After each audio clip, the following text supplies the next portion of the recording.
Assalamualaikum warahmatullahi wabarakatuh dan salam sejahtera.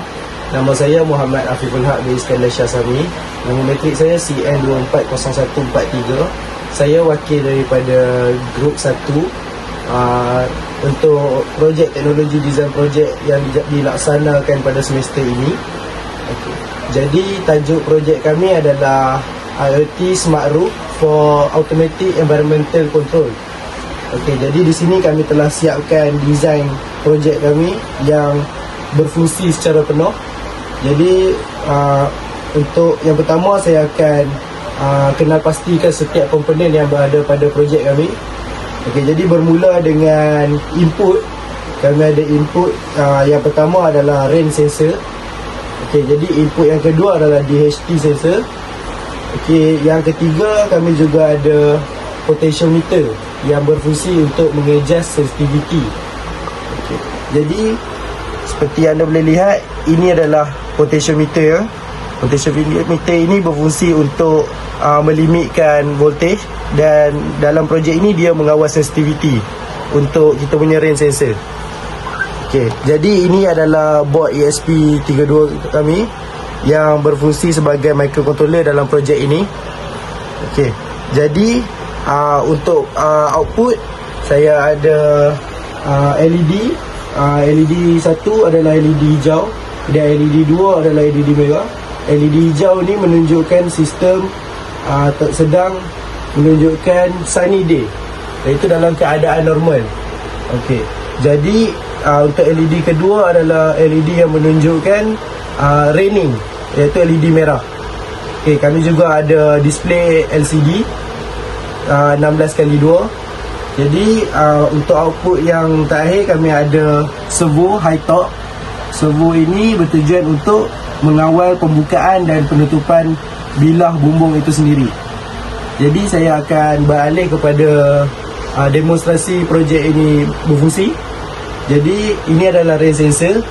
Bila kita letakkan air dan trigger rain sensor ini, kita punya microcontroller akan mengesan kehadiran triggernya rain sensor dan akan mengaktifkan output LED merah, dan display LCD akan menunjukkan raining, dan kita punya servo motor akan berfungsi untuk menutup bilah.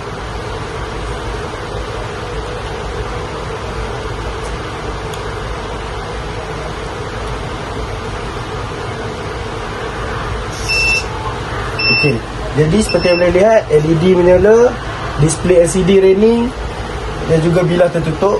Kami juga ada fungsi blink, di mana blink akan hantar notification kepada phone yang telah diprogram untuk connect. Okey, sekarang saya nak tunjukkan macam mana bila situasi hujan sudah berhenti. Pertama, kita akan deactivate kita punya rain sensor.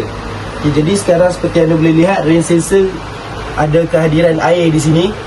Jadi sistem menunjukkan raining. Jadi bila saya menyingkirkan air daripada sini, sistem akan terus detect bahawa hujan tidak lagi ada, dan display LCD akan menunjukkan sunny day kembali, dan LED merah akan terpadam dan LED hijau akan menyala seperti biasa balik. Dalam masa yang sama, servo motor akan buka bilah bumbung kita. Okey.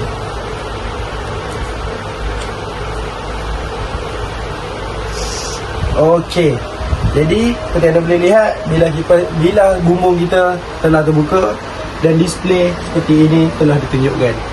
Okey, kita ada function potentiometer untuk mengadjust sensitivity. Okey, jadi sekarang ini sensitivity potentiometer dalam keadaan paling minimum. Itu bila kita pulas ke sebelah paling kiri. Bila kita adjust dia ke maksimum seperti ini, sensitivity pada rain sensor kita di kadar maksimum. Bila kehadiran hujan yang sikit dan masa yang diambil untuk sistem ini berfungsi dan trigger sangat rendah daripada yang tadi. Okay. Jadi saya akan trigger kembali rain sensor kita. Operasi yang sama akan terjadi, tetapi masa yang diambil akan lebih singkat. Okey, nampak sekarang seperti tadi ada bunyi buzzer, ada lampu merah yang menyala, ada display raining yang ditunjukkan bila boom tertutup, tapi masa yang diambil adalah sangat singkat. Okey, jadi untuk function blink seperti biasa sama. Okey, kita juga ada DHT sensor yang akan mengesan humidity dan temperature. Jadi buat masa sekarang kita ada function DHT ni hanya untuk kita monitor di dalam laptop kita sendiri, iaitu di mana kita telah berfikirkan untuk penambahbaikan untuk projek ini, di mana kita orang akan menambah fungsi untuk monitor temperature dan humidity menggunakan aplikasi Blink daripada telefon bimbit.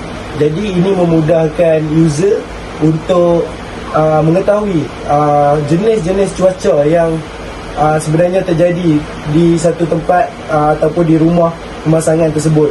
Sebabkan kita tahu ada hujan yang sekejap ataupun ada suhu yang rendah tetapi tidak hujan.